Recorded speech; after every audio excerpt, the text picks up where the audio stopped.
Does your mind ever feel like a runaway train of worst-case scenarios? You get stuck in a loop of anxiety, playing out everything that could possibly go wrong. What if I told you that entire train of thought is fueled by a lie? A lie your own brain tells you to keep you safe.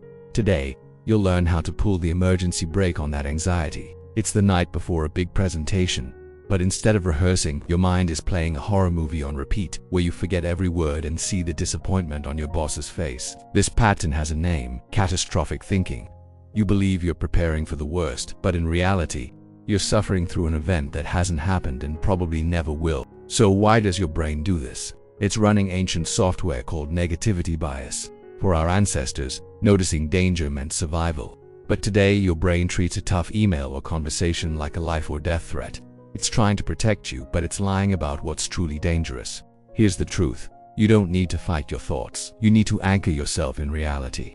That's where the 5, 4, 3, 2, 1 grounding technique comes in, pulling your mind from a feared future back to the present moment. The next time you feel that spiral starting, just pause and engage your 5 senses. First, look around and name 5 things you can see. It could be a lamp, your phone, or a crack in the wall. Next, name 4 items you can physically feel: the texture of your desk, the fabric of your pants. Then, name 3 things you can hear: the hum of your computer, traffic outside, your own breathing. Next, find 2 things you can smell.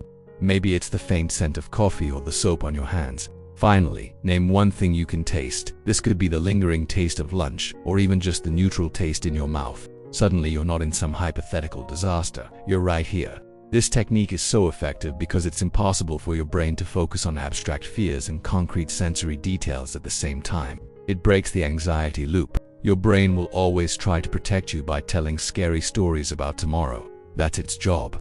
Your job is to remember you don't have to believe every story it tells. Try this technique the next time anxiety shows up, and tell me how it feels in the comments. And if this helped, subscribe for more quiet ways to calm the noise.